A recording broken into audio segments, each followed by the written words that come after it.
ساری قومیں اپنی زبان سے کمیٹڈ ہوتی کیا آپ سمجھتے ہیں کہ پنجابی اپنی زبان کے حوالے سے احساس کمتری کا شکار ہے؟ ہاں میرا خیال ہے یہ پہلی بات تو یہ ہے کہ ہمیں پنجابی سے دور کرنے کی کوشش کی گئی ہے.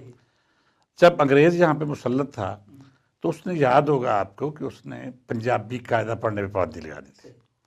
اس نے کہا جو اردو پڑھیں انگریزی پڑھیں، اور اس کی وجہ شاید جو یہ سمجھتا تھا کہ جو قومیں اپنی زبان سے دور ہو جاتی ہیں وہ اپنے کلچر اپنی شناخت سے بھی دور ہو جاتی ہیں.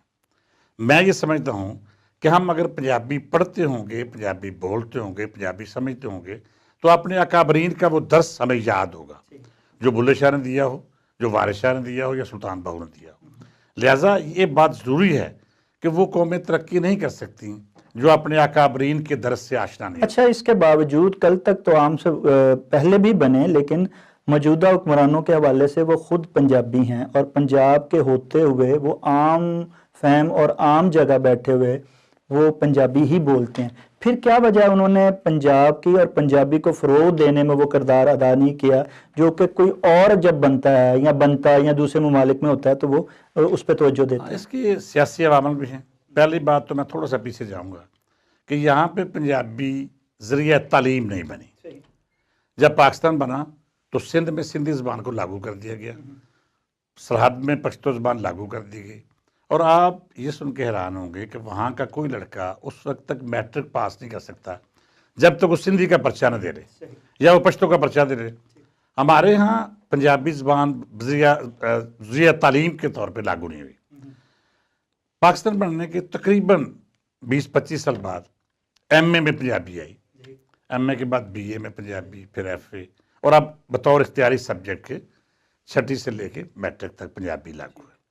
لیکن بدقسمتی یہ ہے کہ پنجابی تو لاگو کر دی گئی، پنجابی کے ٹیچر نہیں ہیں. جب پنجابی کے ٹیچر نہیں ہوں گے تو پڑھا کیسے جائے گا؟ اس لیے پنجابی کو وہ درجہ حاصل نہیں ہو سکا جو باقی زبانوں کو. اچھا، آپ نے کہا کہ پنجابی کو وہ درجہ حاصل نہیں ہو سکا جو کہ دوسری زبانوں کو حاصل ہے. چیئرمین پنجابی یونٹ کے حوالے سے آپ نے کیا اس کمزوری کو دور کرنے کے لیے کیا کیا اور کیا اس حوالے سے آپ خدمات دے رہے ہیں؟ میں یہ سمجھتا ہوں کہ ہم نے درمے قدمے سکھ نے پنجابی زبان کی پروموشن میں کام کیا. ہمارا بنیادی مطالبہ یہ تھا کہ پنجابی زبان کو ذریعہ تعلیم بنایا جائے، اور میں یہ سمجھتا ہوں کہ اگر پنجابی زبان تعلیم کا حصہ بن جائے، یعنی پہلی جماعت سے 5ویں تک کم از کم بچے پنجابی پڑھنے لگ جائیں، آگے جا کے پڑھیں یا نہ پڑھیں ان کی اپنی مرضی ہے، تو پنجابی زبان کا وہ مقام حاصل ہو جائے گا باقی جو دوسری زبانوں کا ہے. لہذا ضرورت اس بات کی ہے کہ گورنمنٹ کو، جیسے سندھ میں ہے، جیسے سعدیہ پختونخوا میں ہے، پنجابی زبان کو ذریعہ تعلیم کا حصہ بنانا ہوگا. اس سے ایک فائدہ تو یہ ہوگا کہ نوجوان نسل پنجابی پڑھنے کی صلاحیت رکھ لے گی، اور دوسرا یہ ہے کہ پنجابی روٹی روزی کی زبان بن جائے گی. میری مراد یہ ہے کہ میں پچھلے دنوں پڑھ رہا تھا کہ اس وقت 12,000 کے لگ بھگ ایم اے پنجابی نوجوان بے روزگار ہیں. اور کیسے پڑھے گا لڑکا کوئی ایم اے پنجابی کیوں کرے گا جب اسے نوکری نہیں ملے گی؟ لہذا ضرورت اس بات کی ہے کہ اس زبان کو روٹی روزی سے جوڑا جائے. صحیح، جیسے دوسرے ڈگری کے ساتھ اور مضامین کے ساتھ روزگار ملتے ہیں، ان کے لیے بھی روزگار نکالے جائیں. اس کا ایک ہی حل ہے کہ اس کو ذریعہ تعلیم بنایا جائے. اگر پنجابی ذریعہ تعلیم بن جائے تو میں سمجھتا ہوں سارے مسئلے حل ہو جائیں. اچھا، آپ کے جو ہے تنظیم، اس نے کیا اس حوالے سے وزیر اعلیٰ پنجاب سے ملاقات کی اور انہیں کوئی اس حوالے سے سجیشنز دی گئی ہیں؟ ہم 20-25 سال سے پنجابی زبان میں کام کر رہے ہیں، میں اور باقی دوستوں کا بہت سارا کردار ہے. میں سمجھتا ہوں ایک دور تھا جب پنجابی بولنا جرم تھا، لیکن آج تو پنجابی بولی جا رہی ہے، پنجابی سمجھی جا رہی ہے. پنجابی میں چند ایک اخبارات بھی نکل رہے ہیں، 1-2 چینل بھی نکلے، چاہے وہ اتنا مقام حاصل نہ کر سکے، اس کی بھی ٹیکنیکلی پرابلم تھی. میں یہ سمجھتا ہوں کہ پنجابی یونین، پنجابی کانگریس اور دیگر تنظیموں نے پنجابی کے لیے درمے قدمے سکھ نے بہت کام کیا، اور یہی وجہ ہے کہ آج پنجابی کا نام لیا جاتا ہے. پنجاب گورنمنٹ نے ایک بہت بڑا ادارہ جو پرویز علی کے دور میں Punjab institute language art and culture کے نام سے بنایا، جس کے کروڑوں روپے کی فنڈنگ ہے، اور وہاں پہ پنجابی کے لیے کام ہو رہا ہے. وہاں پہ پنجابی اسٹوڈنٹ کو انعامات دیے جاتے ہیں، پنجابی کتابوں پہ انعامات دیے جاتے ہیں. پچھلے سال بڑا اچھا ہوا کہ ایم اے پنجابی کرنے والوں کے لیے اول دوم سوم انعامات کا اعلان کیا گیا، اور پورے پنجاب میں ایسے اسٹوڈنٹ کی حوصلہ افزائی کی گئی جو پنجابی پڑھ رہے ہیں. تو لہذا میں یہ سمجھتا ہوں کہ ہم نے اس کے علاوہ اخبارات کا نکلنا، کتابوں کا چھپنا، یہ پنجابی کی ایک پروموشن ہے، اور پنجابی کا جو مقام ہے اس کا حق دلانے کے لیے ہمارے ساتھی کی کوشش خاصی حد تک مثبت ہے، لیکن میں سمجھتا ہوں کہ اس میں بہت آگے بڑھنے کی ضرورت ہے۔ ہمیں اپنی زبان کو، اپنے علاقائی زبان کو، اپنی مادری زبان کو فروغ دینے کی ضرورت ہے۔ ہم پنجابی کو بولیں گے تو ہمیں اس پر فخر کرنا چاہیے، ہمیں احساس کمتری کا شکار نہیں ہونا چاہیے۔ گزشتہ سے یہ بہتر ہے اور آگے مزید بہتر کرنے کی ضرورت ہے۔ ناظرین، اس کے ساتھ ہی لیتے ہیں ایک چھوٹا سا وقفہ، اور وقفہ کے بعد آپ سے دوبارہ ملتے ہیں۔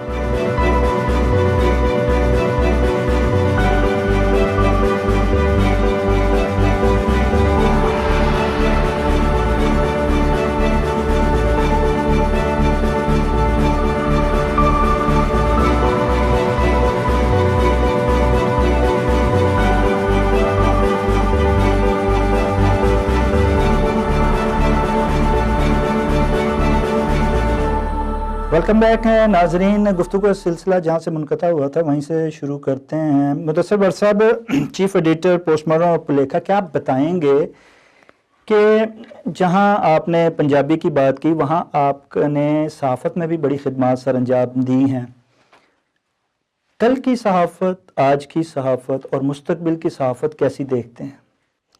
صاحب، میں سمجھتا ہوں کہ صحافت میں جیسے تمام شعبوں میں خامیاں اور کوتاہیاں موجود ہیں، شعبہ صحافت میں بھی خامیاں کوتاہیاں ہیں۔ ہمارے صحافی دوستوں، ہمارے صحافی بھائیوں میں بہت ساری اچھائیاں بھی ہیں اور بہت ساری برائیاں بھی ہیں، اور یہ تمام شعبوں میں ہوتی ہیں۔ اس کو بہتر کرنے کی ضرورت ہے، لیکن ہمارے ہاں بکنے اور بیچنے کی جو روایت ہے اس کو ختم کرنا اتنا آسان نہیں ہوگا۔ پاکستان، قیام پاکستان سے لے کے اب تک یہاں پہ خرید و فروخت کا جو عمل جاری ہے اس کا اطلاق یقیناً صحافیوں پہ بھی ہوتا ہے۔ ہم میں بکنے والے بہت سے لوگ ہیں، لہذا اس کی روک تھام کے لیے کوئی ایسا سسٹم مارز وجود میں نہیں آیا کہ آپ کسی صحافی کو دو نمبری سے روک سکیں، مفادات حاصل کرنے کے لیے روک سکیں۔ لہذا میں یہ کیا آپ سمجھتے ہیں کہ صحافی کی قیمت لگانے والے آج کے حکمران ہیں، آج کے بیوروکریٹ ہیں، آج کے وہ ذمہ داریاں، وہ طبقہ ہے، امیر طبقہ یا اشرافیہ، جو اسے مجبور کرتے ہیں اور اس کی قیمت لگاتے ہیں؟ اس میں دو تین پہلو آئیں گے شاہد بھائی۔ پہلی بات تو یہ ہے کہ صحافت یہاں پہ بینیفیشل پروجیکٹ نہیں ہے، جیسے باقی ملکوں میں آپ نے دیکھا کہ وہاں پہ گورنمنٹ سپورٹ کرتی ہے، یہاں پہ آپ کو اخبار نکالنا اور اسے چلانا یہ بڑا مشکل سا کام ہے، اور اس کے لیے یقیناً سرکاری سرپرستی کی ضرورت ہے۔ سرکاری اشتہارات کے بغیر آپ ایک قدم نہیں چل سکتے، یعنی جنگ جتنا بڑا اخبار بھی جب سرکاری اشتہارات بند ہوتے ہیں تو وہ 4 صفحے پہ آ جاتا ہے۔ لہذا پہلی بات تو یہ ہے کہ صحافت کو سرکاری چنگل سے نجات دلانے کے لیے کچھ فیصلے کرنا ہوں گے۔ جب تک یہ سرکاری چنگل میں موجود ہے صحافت بے باک نہیں ہو سکتی۔ آپ کہتے ہیں کہ اسے صحافت کو اس چنگل سے آزاد کروانے کی ضرورت ہے جس کی وجہ سے صحافت کا جو اندر رواں دواں خون ہے وہ رک جاتا ہے، جیسے کہ مدیر کی بات ہے، اخبار کی آپ نے بات کی۔ اچھا، اس کو روکنے کا ذمہ دار جو ہے، جو اس کو روکتا ہے، کیا آپ اسے سمجھتے نہیں وہ بھی ایک صحافی یا وہ ادارہ ہے؟ بڑے ادارے ہیں جیسے، وہ چھوٹے کو اپنے نیچے، ہر ادارہ یہ چاہتا ہے کہ دوسرا اس کے برابر یا اس سے اوپر نہ نکل جائے۔ کیا آپ سمجھتے نہیں ہیں کہ سب سے مارنے کا یا مرنے والا بھی صحافی یا وہ مدیر ہے، اور مارنے والا بھی چیف ایڈیٹر ہی ہے؟ کیسے بات ہے، جیسے ایک عام محاورہ ہے کہ بڑی مچھلی چھوٹی مچھلی کو کھا جاتی ہے۔ یہاں پہ بڑے اخباری ادارے چھوٹے اداروں کو پنپنے کے موقع فراہم نہیں کرتے۔ ضرورت اس بات کی ہے کہ اس ضمن میں سرکاری طور پہ ایسا بااختیار ادارہ مارز وجود میں آئے جو اخبارات کو ایک لیول پہ لے کے چلے۔ یہاں پہ گورنمنٹیں بلیک میل ہوتی ہیں بڑے اداروں کے ہاتھوں، اور اس کی وجہ سے چھوٹے ادارے پنپ نہیں سکتے۔ اور سب سے بڑی بات اشتہارات کا سرکاری کنٹرول میں ہونا ہے۔ آپ دیکھیں جتنے اخبارات ہیں ان کو سرکاری طور پہ کنٹرول کیا جاتا ہے۔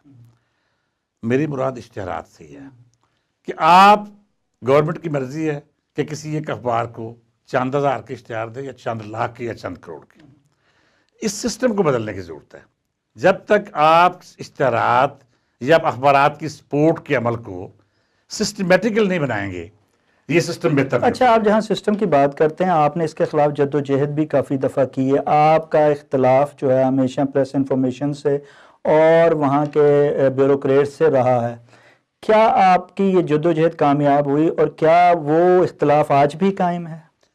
میں یہ سمجھتا ہوں کہ جنگ تو جاری رہتی ہے اور ایک طویل عرصے تک جاری ہوتی ہے.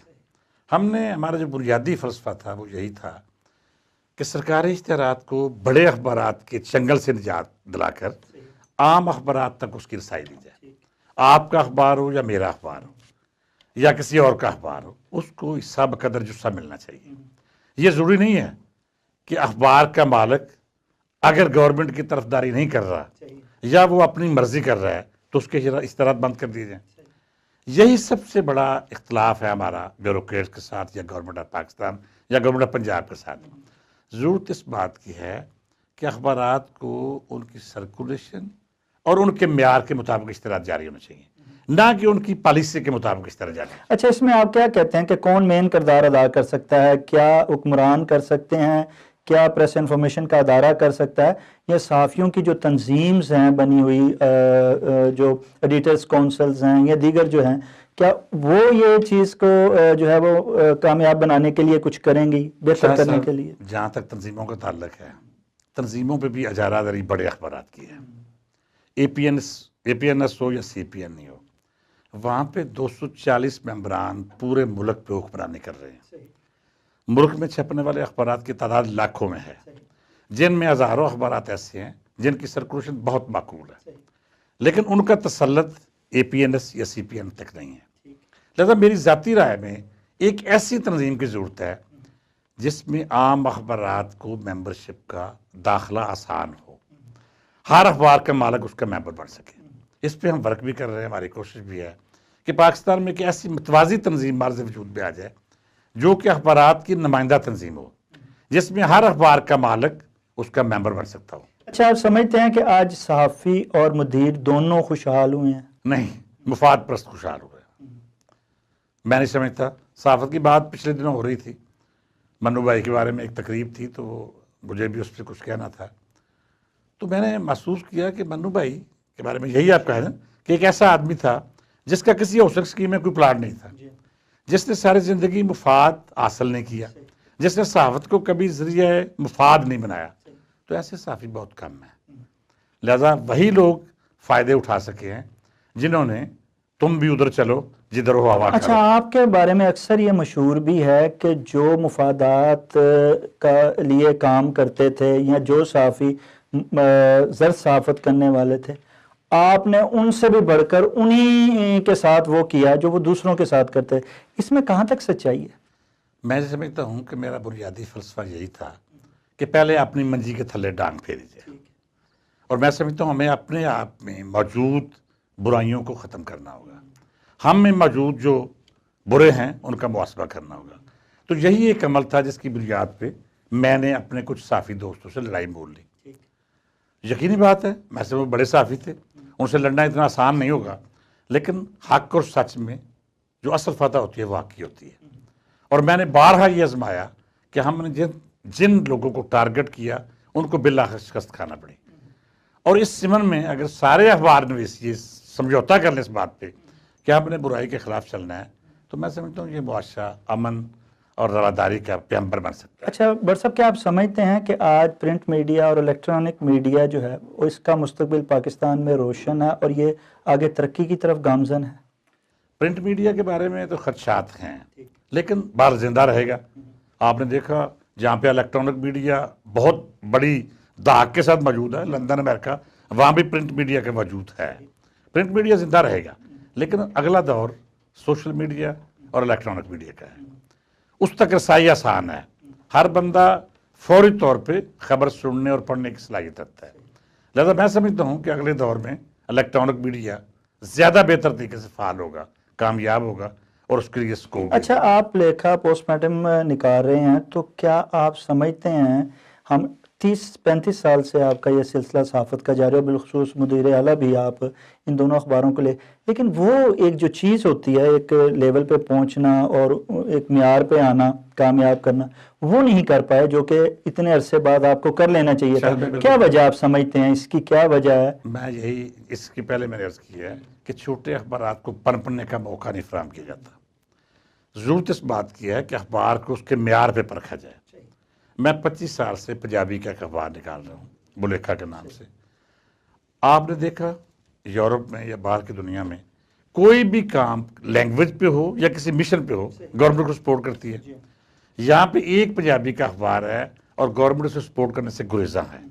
ہم نے پہلے جب پرویز لے کی گورنمنٹ تھی تو اس بات کا فیصلہ کیا کہ پنجابی اخبارات کے لیے اشتہارات کا کوٹا طے کیا جائے.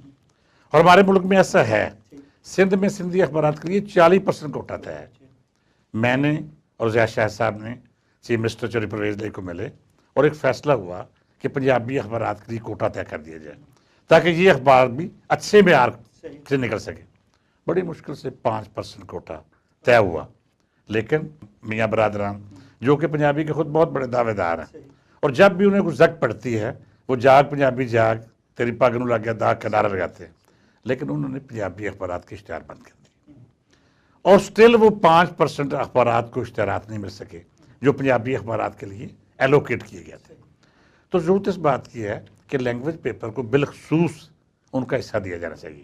پھر یہ اخبار بڑے بھی ہو سکتے ہیں، بہتر بھی ہو سکتے ہیں اور آگے بھی بڑھ سکتے ہیں.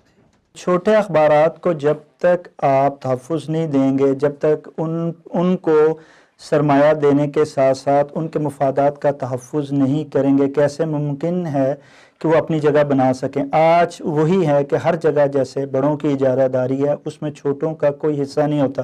جب تک ہم اداروں میں، جب تک ہم صحافتی جو چھوٹے اور بڑے کو یکساں طور پر نہیں تو کم سے کم پہلے دوسرے درجے میں شامل نہیں کریں گے، بہتری جو ہے صحافت میں اور صحافی میں نہیں آ سکے گی. ناظرین، اس کے ساتھ ہی لیتے ہیں ایک چھوٹا سا بریک اور بریک کے بعد آپ سے دوبارہ ملتے ہیں.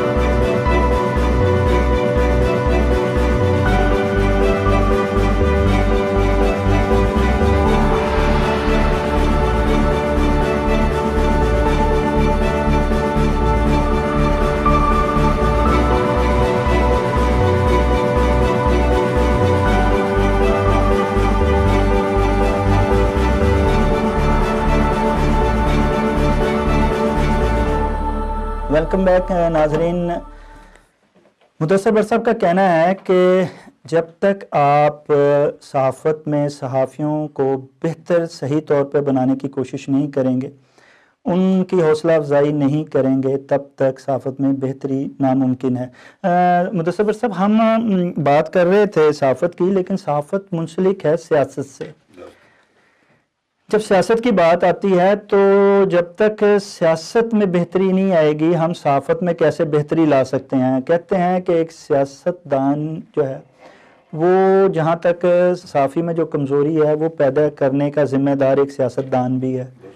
ملک میں خرابی کا بھی ذمہ دار سیاست دان کو ہی قرار دیا جاتا ہے. آپ کیا سمجھتے ہیں کہ واقعی ہمارے ہاں سیاست دان جو ہے اس حوالے سے اس کا جو مزاج، اس کا جو کردار ہے وہ بالکل ایسا ہی ہے یا آپ کی رائے اس سے مختلف ہے؟ سیاست میں تو سمجھتا ہوں کہ اس کے ذمہ دار ہم خود ہیں. حکمرانوں کا چناؤ ہماری ذمہ داری ہے اور ہم ہی حکمرانوں کا چناؤ کرتے ہیں. لہذا سب سے پہلے تو ہمیں دیکھنا ہوگا کہ ہم جن لوگوں کو اپنے سر پہ بٹھانے کا فیصلہ کر رہے ہیں آیا اس کے اہل بھی ہیں یا نہیں. ہمارے ہاں ایک بھیڑ چال کی کیفیت ہے اور ہم بھیڑ چال میں یہ نہیں دیکھتے کہ یہ اس کا اہل ہے یا نہیں ہے. ہمیں اپنی قوم کی اس انداز میں تربیت کرنا ہوگی کہ وہ اپنے حکمرانوں کا انتخاب کرتے ہوئے یہ محسوس کریں کہ یہ بندہ با کردار ہے، اہل ہے اور ہماری حکمرانی کے فرائض انجام دے سکتا ہے یا نہیں. اچھا، آپ سمجھتے ہیں کہ عوام کو یہ شعور میڈیا کے حوالے سے میڈیا نے کسی حد تک دے دیا ہے کہ وہ 2018 کا اگر الیکشن ہوتا ہے تو اس میں وہ صحیح جگہ صحیح بندے کو، اپنے ہی نمائندے کو ووٹ دے کر کامیاب کرے گا؟ ہاں، اس میں بہت بہتری ہوئی ہے. جیسا کہ آج سے پہلے جب 1971 کے الیکشن تھے تو اس سے پہلے تو یہ تصور بھی نہیں تھا، جاگیرداروں کو کہنے پہ ووٹ ڈالے جاتے تھے. تو سب سے پہلا شعور جو بٹر صاحب نے دیا کہ اس دور میں آ کے لوگوں کو یہ احساس ہوا کہ ہمارے ووٹ کی قدر ہے اور اپنی مرضی سے ووٹ دے سکتے ہیں. لیکن اس کا اطلاق بھی صرف شہری علاقے پہ ہوا. دیہات میں جاگیرداروں کا تسلط باہر موجود تھا اور ابھی تک موجود ہے. اب بھی میں سمجھتا ہوں کہ میڈیا کی بہتری کی وجہ سے عام لوگوں میں یہ شعور پیدا ہوا ہے کہ وہ چناؤ کرتے وقت اس بات کی احتیاط کریں کہ وہ جن حکمرانوں کا چناؤ کر رہے ہیں وہ واقعی اہل ہیں. لیکن اس کے باوجود شاہد بھائی میں سمجھتا ہوں کہ 40% آبادی کے لوگ ابھی تک الیکٹیبل کی تلاش میں ہوتے ہیں. وہاں پہ ایسے ہی لوگ موجود ہیں جو کامیاب ہوں گے. لہذا اس کے لیے بتدریج آہستہ آہستہ یہ کوشش ہونی چاہیے کہ ہم عوام تک یہ پیغام پہنچا سکیں کہ وہ تسلط سے، جبر سے، جاگیردارہ نظام سے آزاد ہو کر اپنے امیدواروں. اچھا، آپ جہاں تک کہتے ہیں کہ ہم جاگیردارہ نظام کے غلام ہوتے ہوئے ہم وہ فیصلے نہیں کر پا رہے جو کہ ہم عام طور پہ آزادی کے ساتھ اپنے فیصلے کر سکیں، آپ کیا سمجھتے ہیں کہ کیا واقعی ایک آزادانہ فیصلے کرنے سے عوام کے وہ انتخاب ہو سکے گا جو انتخاب گزشتہ 35 سال میں نہیں ہوا اور وہ باریاں لینے والی باریاں لیتے رہے؟ ایک تو یہاں پہ جو سرمایہ اپنا سیاستدانوں کا طرز عمل ہے کہ وہ اپنے وارثوں اور جانشینوں کا انتخاب کرتے ہیں. اس سسٹم کے تدارک کی ضرورت ہے. بھٹو کے بعد بھٹو، نواز شریف کے بعد اس کی اولاد، اور زرداری کے بعد زرداری. اس عمل کے خاتمے کے لیے ہمیں کردار ادا کرنا ہوگا اور قوم کو سوچنا ہوگا کہ عام آدمی قیادت کا اہل کیوں نہیں ہو سکتا. اچھا، کیا عام آدمی ان کا انتخاب کر رہا ہے کہ آپ سمجھتے نہیں پس پردہ قوتیں ایسی ہیں جو ان کا انتخاب کروا رہی ہیں کسی بھی مفاد کے تحت؟ کچھ عنصر، کچھ فیصد عنصر وہ شامل ہوتا ہے، لیکن میجر کردار ہم خود ہیں. اگر ہم یہ فیصلہ کر لیں کہ ہم نے کسی تسلط اور جبر سے آزاد ہو کے اچھے امیدواروں کا فیصلہ کرنا ہے تو میں سمجھتا ہوں میں کوئی روک سکتا. سیاستدانوں سے تو ہم مایوس ہیں، اور سچی بات ہے کہ سیاستدانوں نے اچھا امپریشن نہیں دیا. فوج کے بارے میں جو تصور تھا ہمارا وہ بھی یقیناً کہ ایک عرصے تک ہم اس سے بہتر رزلٹ حاصل نہ کر سکے. عدلیہ کی آزادی نے ہمیں ایک حوصلہ دیا ہے، ایک ہمت دی ہے. اللہ کرے کہ اس آزادی سے باقی کے ادارے بھی ہمت پکڑیں اور ایک ایسا معاشرہ تشکیل دینے میں کامیاب ہو سکے جس میں عام آدمی کو انصاف. کیا آپ سمجھتے ہیں اس دفعہ جو احتساب کا 1 سے شروع ہوا ہے وہ 100 تک جائے گا عمل؟ میرا خیال ہوگا. مدثر صاحب کا کہنا ہے کہ احتساب ہوگا، 1 سے شروع ہوا ہے تو 100 تک ضرور جائے گا. ہمیں عدلیہ سے، میڈیا سے اور اس کے ساتھ ساتھ فوج سے امید رکھنی چاہیے کہ اس دفعہ جو ہے وہ فیصلہ عوام کے حق میں آئے گا، عوام کی امیدوں کے مطابق آئے گا. ناظرین، پروگرام کا وقت ختم ہو جاتا ہے. اپنے میزبان شاہد ندیم احمد کو اجازت دیجیے. اللہ نگہبان.